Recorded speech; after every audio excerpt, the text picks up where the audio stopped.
کسی کو اس کی ذات اور لباس کی وجہ سے حقیر مت جانو، کیونکہ تمہیں دینے والا اور اس کو دینے والا ایک ہی اللہ ہے۔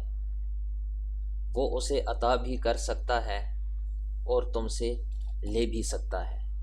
تنگ دستی میں سخاوت کرنا، غصے میں سچ بولنا اور طاقت ہونے کے باوجود معاف کرنا افضل ترین نیکی ہے۔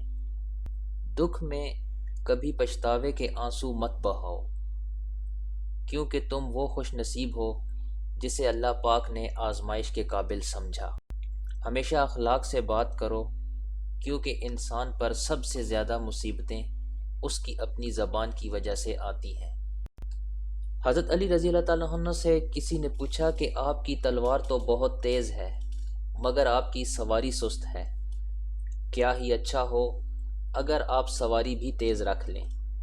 حضرت علی رضی اللہ تعالیٰ عنہ نے فرمایا، تیز سواری کی ضرورت دو قسم کے لوگوں کو ہوتی ہے، ایک وہ جو میدان سے ڈر کر فرار ہونا چاہتے ہیں، دوسرے وہ جو بھاگتے ہوئے کا پیچھا مال غنیمت کے لیے کرتے ہیں، اور میں دونوں کام ہی نہیں کرتا۔